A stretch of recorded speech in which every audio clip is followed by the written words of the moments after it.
सबैलाई नमस्कार तथा शुभ बिहानी। लोकसेवा सामग्रीको युट्युब च्यानलमा स्वागत छ। आज मिति 2082 पुस 2 गते बुधबार गोरखापत्रमा प्रकाशित लोकसेवा तयारी विशेष वस्तुगत प्रश्न उत्तरहरू लिएर आएका छौं। र अब भिडियोलाई अगाडि बढाउन भन्दा अगाडि भिडियोलाई लाइक, च्यानललाई सब्स्क्राइब र बेल आइकन थिचेर हामीलाई सहयोग गरिदिनु हुन सक्नुहुनेछ। र आज रहेका वस्तुगत प्रश्न उत्तरहरू सुरु गरौं। प्रश्न नम्बर 1 मा दोस्रो नेपाल प्रिमियर लिगको उपाधि विजेता टोली कुन हो? र उत्तर हो लुम्बिनी लायन्स, उपविजेता सुदूरपश्चिम रोयल्स।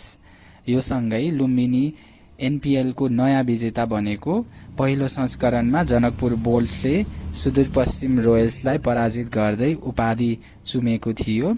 जम्मा खेल 32 वटा भए, सहभागी टोली 8 वटा थियो।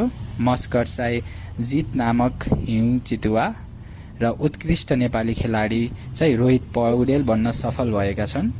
प्रश्न नम्बर 2 मा संयुक्त राष्ट्र संघका महासचिव एन्टोनियो गुटेरेसले इराकमा संयुक्त राष्ट्र संघको राजनीतिक मिसन अन्त्य भएको घोषणा कहिले गरेका हुन्?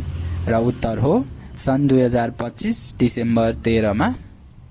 प्रश्न नम्बर 3 मा नेपाल सरकारले मौरिसससँग दोहोरो कर मुक्ति सम्झौता खारेज गर्ने निर्णय कहिले गरेको हो? विक्रम सम्वत 2082 कार्तिक 12 मा गरेको। सन् 2025 अक्टोबर 29 इङ्ग्लिस डेटमा चाहिँ लागू हुने मिति चाहिँ विक्रम सम्वत 2083 साउन 1 यानि कि 2083 को नयाँ आर्थिक वर्षदेखि लागू हुनेछ। र यो सम्झौता भएको मिति चाहिँ सन् 1979 अगस्त 3 मा सम्झौता भएको थियो मौरिसससँग। अब प्रश्न नम्बर 4 मा विश्व भोकमरी सूचाङ्क ग्लोबल हंगर इन्डेक्स GHI 2025 मा नेपाल कतिऔं स्थानमा रहेको छ? र उत्तर हो 72औं स्थानमा रहेको छ नेपाल। नेपाल सन् 2024 मा 123 राष्ट्र मध्ये 68औं स्थानमा थियो भने यसपालि 4 स्थान खस्किएर 72औं स्थानमा झरेको छ। प्रश्न नम्बर 5 मा सरकारले तर्जुमा गरेको खाद्य प्रणाली रूपान्तरणको 5 वर्षे रणनीतिक योजनाको अवधि कुन हो? र उत्तर हो आर्थिक वर्ष 2081-82 देखि 2086-87। प्रश्न नम्बर 6 मा आर्थिक सर्वेक्षण 2081-82 अनुसार नेपालमा प्रति व्यक्ति रुख संख्या कति रहेको छ? र उत्तर हो 111। प्रति व्यक्ति वन क्षेत्र चाहिँ 0.2 हेक्टर रहेको छ। प्रश्न नम्बर 7 मा अन्तर्राष्ट्रिय स्वयंसेवक दिवस कहिले मनाइन्छ? र उत्तर हो डिसेम्बर 5। र सन् 2025 को नारा चाहिँ एभ्री कन्ट्रिब्युसन म्याटर्स। यसको मतलब हरेक योगदान महत्वपूर्ण हुन्छ। प्रश्न नम्बर 8 मा डाक्टर अम्बेडकर अन्तर्राष्ट्रिय अवार्ड 2025 बाट सम्मानित हुने व्यक्तित्व को हुन्? र उत्तर हो सन्तोष परियार। पुरस्कार राशि चाहिँ भारु 15 लाख हुन्छ यसको। प्रश्न नम्बर 9 मा सरकारले राष्ट्रिय योजना आयोगको उपाध्यक्षमा कसलाई नियुक्त चयन गर्यो? र उत्तर हो डाक्टर प्रकाश कुमार श्रेष्ठलाई।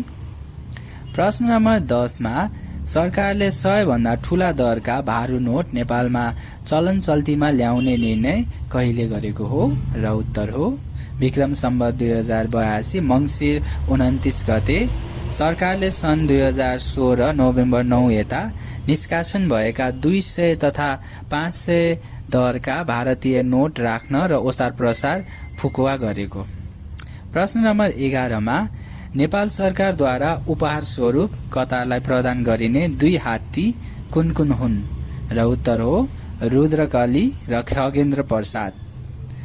प्रश्न नम्बर 12 मा एसियाली विकास बैंक एडीबीले सार्वजनिक सन् 2025 डिसेम्बर गरेको एसियन वाटर डेभलपमेन्ट आउटलुक 2025 अनुसार नेपालका कति प्रतिशत घर परिवारमा पाइप वा सुरक्षित माध्यमबाट पानीको पहुँच पुगेको छ? र उत्तर हो 94%। प्रश्न नम्बर 13 नेपालमा राष्ट्रिय झण्डा दिवस कहिले मनाउने गरिन्छ? र उत्तर हो पुस 1 गते। विक्रम सम्वत 2082 पुस 1 गते 8औं राष्ट्रिय झण्डा दिवस मनाइएको। विक्रम सम्वत 2075 देखि मनाउन थालिएको हो।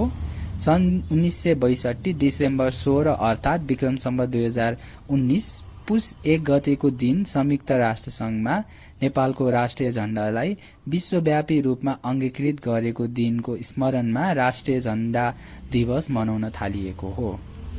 अब प्रश्न नम्बर 14 मा नेपालले बायोडाइभर्सिटी बियोन्ड नेशनल जुरिस्डिक्सन BBNJ सम्बन्धी सम्झौतामा कहिले हस्ताक्षर गरेको हो र उत्तर हो विक्रम सम्वत 2080 असोज 3 गते सन् 2023 सेप्टेम्बर 20। प्रश्न नम्बर 15 मा हाल उत्तर एटलान्टिक सन्धि संगठन यानी कि नेटो को सदस्य राष्ट्र कति रहेका छन् र उत्तर हो 32औं सदस्य राष्ट्र चाहिँ स्विडेन हो। स्विडेन सदस्य बनेको मिति सन् 2024 मार्च 7 गते। प्रश्न नम्बर 16 मा समुद्र सतह न्युयोर्कदेखि सगरमाथाको आरोहण यात्रा सुरु गरी सबैभन्दा कम समयमा सफल आरोहण गरेर कीर्तिमान कायम गर्ने आरोही को हुन् र उत्तर हो एन्ड्रयू उसाकोवले समुद्र सतहदेखि सगरमाथाको शिखरसम्मको आरोहण सबैभन्दा छोटो समय 3 दिन 23 घण्टा 7 मिनेटमा पूरा गरी इतिहास रच्न सफल भएका। प्रश्न नम्बर 17 मा हिमालयन रिम चलचित्र प्रदर्शनी कहिलेबाट सुरु भएको हो र उत्तर हो विक्रम सम्वत 2082 मङ्सिर 28 बाट इंग्लिश डेटमा सन् 2025 डिसेम्बर 14 देखि। प्रश्न नम्बर 18 मा कोशी प्रदेश सरकारले कुन वर्षलाई प्रदेश पर्यटन वर्षका रूपमा मनाउने घोषणा गरेको हो र उत्तर हो विक्रम सम्वत 2082 लाई। प्रश्न नम्बर 19 मा विश्व माटो दिवस कहिले मनाइन्छ उत्तर हो डिसेम्बर 5 र सन् 2025 को नारा चाहिँ स्वस्थ माटोको लागि स्वस्थ शहर। र यसैका साथ आजका वस्तुगत प्रश्न उत्तरहरू यही समाप्त भएका छन्। भिडियो अन्तिमसम्म हेरिदिनु भएकोमा तपाईलाई धन्यवाद। तपाईको दिन शुभ रहोस्।